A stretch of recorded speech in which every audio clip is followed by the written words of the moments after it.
travelers, and welcome back to my channel. Today's video is going to be about Glenfinnan Viaduct.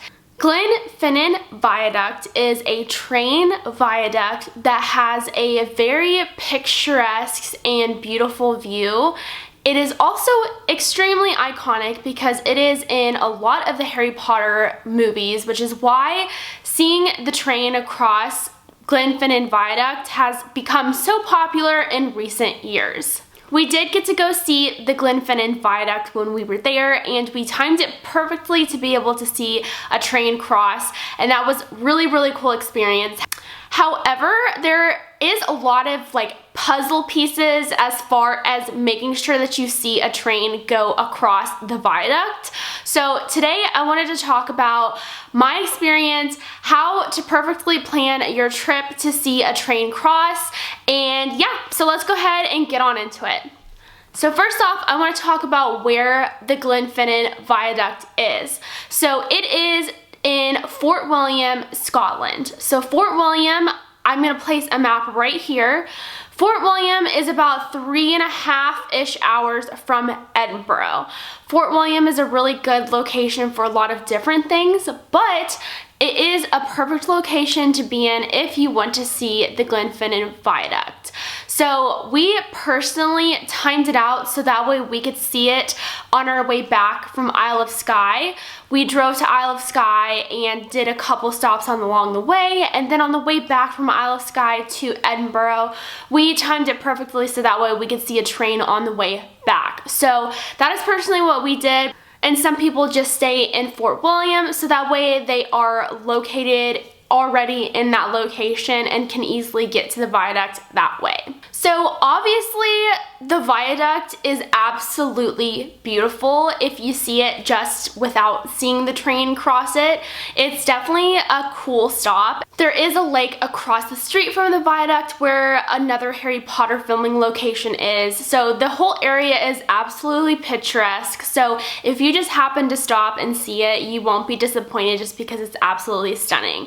However, to see the train, you do have to do a couple maneuvers here. So first off, the train is called the Jacobite train, and a lot of people think that this train looks like the famous Harry Potter train, which it definitely does. However, the train only runs from April through October. So if you're going in any of the off-season months, you will not see it, unfortunately. So if this is something that you really want to see, make sure that you plan your trip sometime between that time frame. I'm going to put a link in the description box so you guys can look at the Jacobite timetable. I always suggest to do that beforehand because obviously anything can change at any second, but it's really important to check out the Jacobite train table.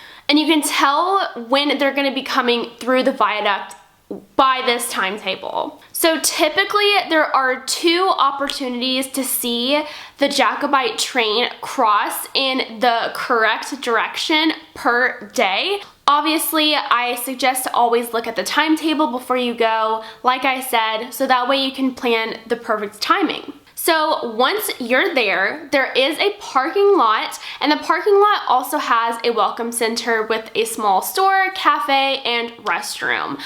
To park in the parking lot, there is a small fee. I believe it was £3 if I'm remembering correctly, and you just pay at this little toll booth and you continue walking towards the viaduct.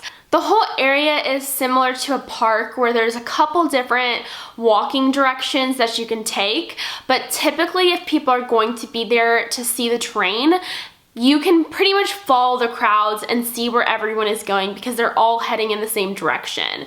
I say this because there is the best vantage point, which is above the train tracks looking down on the train. The best way, if for some reason no one is there and you don't know where you're going, the best way is to continue going right on the path, and you'll eventually lead to under the viaduct and kind of go up the hill right there, right behind it, and you'll see the walking path really easily. But I do highly suggest to bring proper boots or shoes, because the day that we were there, it was quite rainy and muddy and it's very rocky. I saw, I think, 2 people fall, which I don't mean to laugh, but it just sucks so much because no one wants to fall. So bring your proper shoes, bring your raincoat, bring your umbrella, what have you. Just make sure you're properly prepared for the weather and the terrain. I also want to talk about how busy this place gets when the trains are scheduled to go. So during normal times, this place can get super busy. It's one of the most popular things to see in Scotland right now because of how popular Harry Potter is, of course. So if you want to get there and you want to see it and you want to have a good vantage point where you're not fighting crowds, I highly suggest getting there at least 40-45 minutes early. This gives you time to go over to the vantage point, get to the vantage point, and kind of stake out your spot.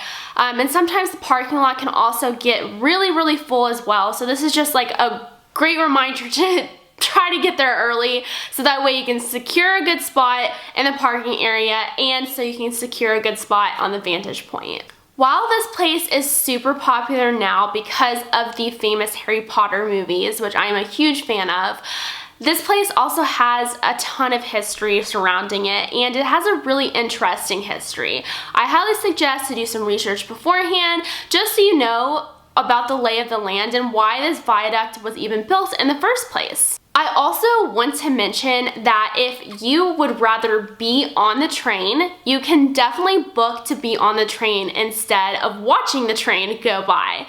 The Jacobite train is, I've heard, very fun, but can be completely booked out months and months in advance. So if this is something that you're wanting to do, I highly suggest going and doing your research and seeing how much in advance you need to book your trip for. So basically, in conclusion, it does come with a lot of preparation because you only have 2 times a day to see this beautiful train pass, and that it only runs through April through October.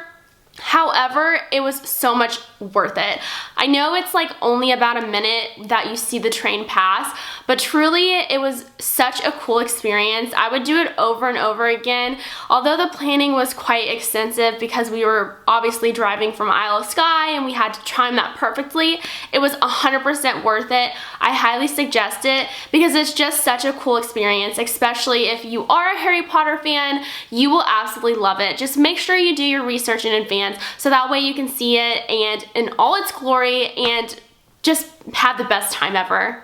If you guys are planning to see the viaduct in the near future, please comment down below. I'd love to hear when your plans are, and I'd love to help you if you have any questions regarding anything that I've mentioned today. I hope you guys have a great one and you enjoyed this video. I will see you guys in my next one. Give this video a big thumbs up and happy travels!